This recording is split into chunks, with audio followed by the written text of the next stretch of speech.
ఈరోజు చంద్రశేఖరరావు గారు సభలోకి రాక తెలంగాణ ప్రజల యొక్క హక్కులను కాలరాసి తెలంగాణ ప్రజల ఆత్మగౌరవాన్ని మోడీ గారికి తాకట్టు పెట్టి ఈరోజు వాళ్ళు వచ్చి కాంగ్రెస్ పార్టీ అన్యాయం చేసిందని కాంగ్రెస్ పార్టీ కొట్లాడతలేదని ఇవాళ ఉదయం 11 గంటల నుంచి పార్లమెంటు మెట్ల మీద తెలంగాణకు ఇవ్వని నిధుల మీద రాని అనుమతుల మీద రాహుల్ గాంధీ సోనియా గాంధీ గారు మల్లికార్జున్ ఖర్గే గారు మా ఎంపీలతో నాడు దీక్ష చేస్తుండు నీ రాజ్యసభ ఎంపీలు ఎక్కడున్నారో ఒకసారి లెక్క పెట్టుకో విలీనం కోసం ఇల్లు తిరిగి చీకట్ల అందరినీ కలిసి వచ్చి కౌగిలించుకునే ప్రయత్నం చేసి అన్ని వ్యవహారాలు చేసి వచ్చి ఇప్పుడు సభల అసలు విషయం పక్కదారిన పెట్టి రాజకీయ వివాదాస్పద అంశాల మీద చర్చకు చేసి అదానీలతో అంబానీలతో చీకట్ల కుంభుక్కయ్యే అలవాటు మాకు లేదు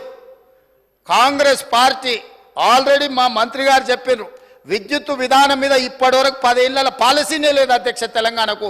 విద్యుత్ పాలసీని తీసుకొచ్చి స్పష్టంగా తెలంగాణ రాష్ట్రం ఏ విధంగా విద్యుత్ పాలసీని తీసుకురాబోతుందో ఈ సభలోనే చర్చ పెట్టామని స్పష్టంగా చెప్పినాం అధ్యక్ష ఒక సంస్థను ప్రైవేటైజ్ చేయాలంటే దానికి నోటిఫికేషన్ ఇవ్వకుండా పబ్లిక్లో చర్చ చేయకుండా ప్రభుత్వం అధికారికంగా నిర్ణయాలు తీసుకోకుండా జరుగుద్ది అధ్యక్ష గాలివాటం వార్తలని పట్టుకొచ్చి ఇక్కడ మాట్లాడి గాలి మాటలు మాట్లాడడానికి అధ్యక్ష ఈ సభ పెట్టుకున్నది మీరు వారికి అనుమతి ఇచ్చింది ఇట్లాంటి మాటలు మాట్లాడడానిక కాబట్టి ఒకరోజు మీరు మేము ఎవరము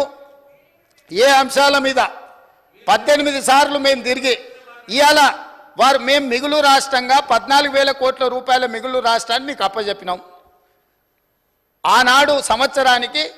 6,500 కోట్ల రూపాయలు అప్పు చెల్లించే పరిస్థితి ఉన్నది సరిగ్గా 10 సంవత్సరాలు తిరిగే వరకు 7 లక్షల కోట్ల రూపాయల అప్పులు చేసి ప్రతి నెల 6,500 కోట్ల రూపాయలు దాదాపుగా 70,000 కోట్ల రూపాయలు మీరు చేసిన అప్పులకు మిత్తిలు కట్టి ఈరోజు నడుము వంగిపోయే పరిస్థితుల్లో రాష్ట్రం ఉంటే ఆ నిజాలు చెప్పొద్దంట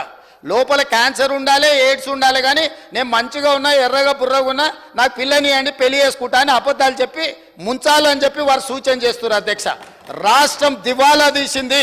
దివాలా తీయడానికి వాళ్ళ అసమర్థవంతమైన 10 సంవత్సరాల పరిపాలన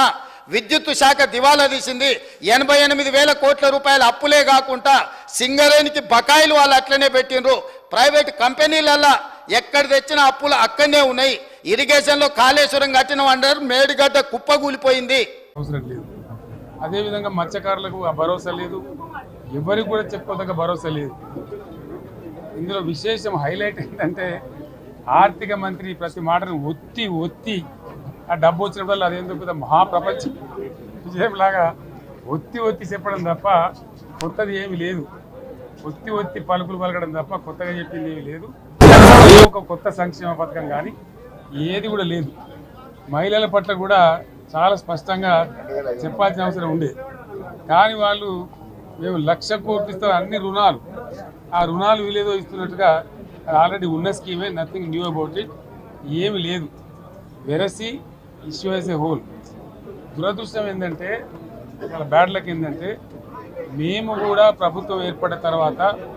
కనీసం ఒక 6 మాసాల సమయం వాళ్ళకి ఇవ్వాలని మేము అనుకున్నాం నేను కూడా శాసనసభకు దగ్గర రాలేదు కానీ ఈరోజు బడ్జెట్ చూస్తే ఏ ఒక్క పాలసీ ఫార్ములేషన్ జరగలేదు రాష్ట్రానికి సంబంధించినటువంటి ఏ ఒక్క విషయంలో కూడా ఈ అర్భక ప్రభుత్వం ఇప్పటి వరకు పాలసీ ఫార్ములేషనే చేసినట్టుగా కనపడతలేదు వ్యవసాయం ఉంది మాకు స్పష్టమైన అవగాహన ఉండే ఈ రాష్ట్రంలో వ్యవసాయ స్థిరీకరణ జరగాలని మేము 2 పంటలకు కూడా ఇచ్చినాం రైతు బంధు వీళ్ళు ఎగ్గొడతామని చెప్తా ఉన్నారు మేమేదో రైతులకు ఇచ్చిన డబ్బును దాన్ని పాడు చేసినాము చెడగొట్టినాము దుర్వినియోగం చేసామన్న పద్ధతిలో దురదృష్టకరమైన వ్యాఖ్యలు చేస్తూ ఉన్నారు అంటే ఇది పూర్తిగా రైతు శత్రు ప్రభుత్వం అనేది తెలుస్తూ ఉంది ధాన్యం కొనుగోలు చేయలేదు విద్యుత్ సరఫరా చేయడం లేదు నీరు సరఫరా చేయడం లేదు చాలా ఇబ్బందులు పెడతా ఉన్నారు ఇంకా రైతు భరోసా రైతు బంధు గురించి ఇంకా ప్రస్తావనే లేదు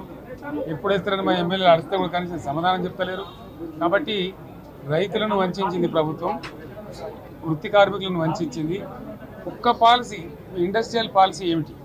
ఏమి లేదు బట్టి గ్యాస్ ట్రాష్ పంచరంగ ఈస్మాన్ కలర్ లాగా చెప్పడం తప్ప స్టోరీ టెల్లింగ్ లాగా ఉన్నది తప్ప బడ్జెట్ చెప్పినట్టు లేదు రాష్ట్రంలో వ్యవసాయ పాలసీ ఏమిటి పారిశ్రామిక పాలసీ ఏమిటి ఐటీ పాలసీ ఏమిటి ఇంకా ఇతర అనేక పాలసీలు పేద వర్గాలకు సంబంధించిన పాలసీ ఏమిటి అనే దాని మీద ఏ ఒక్క దాని మీద కూడా గ్యాస్ ట్రాషే తప్ప చిల్లర మల్లర ప్లాట్ఫామ్ స్పీచ్ లాగా ఉంది తప్ప అది బడ్జెట్ ప్రసంగం లాగా లేదు. రాజకీయ సభలలో చెప్పినట్టుంది తప్ప ఏ ఒక్క పాలసీని కూడా నిర్దిష్టంగా ఈ పనిని మేము ఎట్లా సాధిస్తాం, మా గోల్స్ ఇవి, మా టార్గెట్స్ ఇవి అనే పద్ధతి కానీ పద్దు కానీ లేదు. ఇది పేదల బడ్జెట్ కాదు, రైతుల బడ్జెట్ కాదు, యువల బడ్జెట్ విశ్లేషణలో మీకు తెలుస్తుంది. భవిష్యత్తులో బ్రహ్మాండంగా మేము దీన్నంతా కూడా చీల్చి చెండాడబోతాం. Thank you.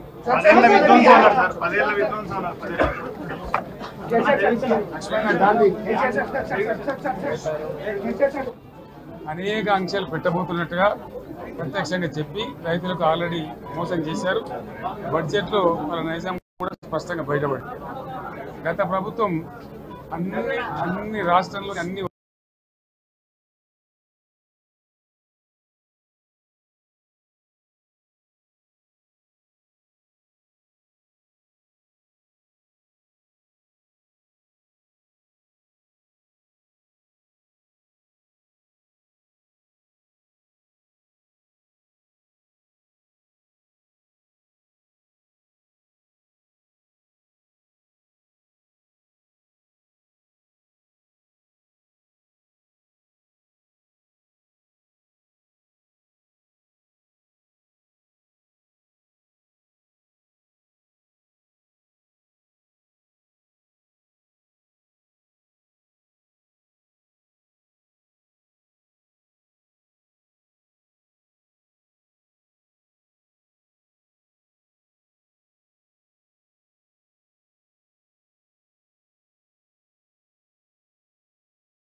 అసలు యాక్చువల్లీ ఇక్కడ వీడియోస్ నాట్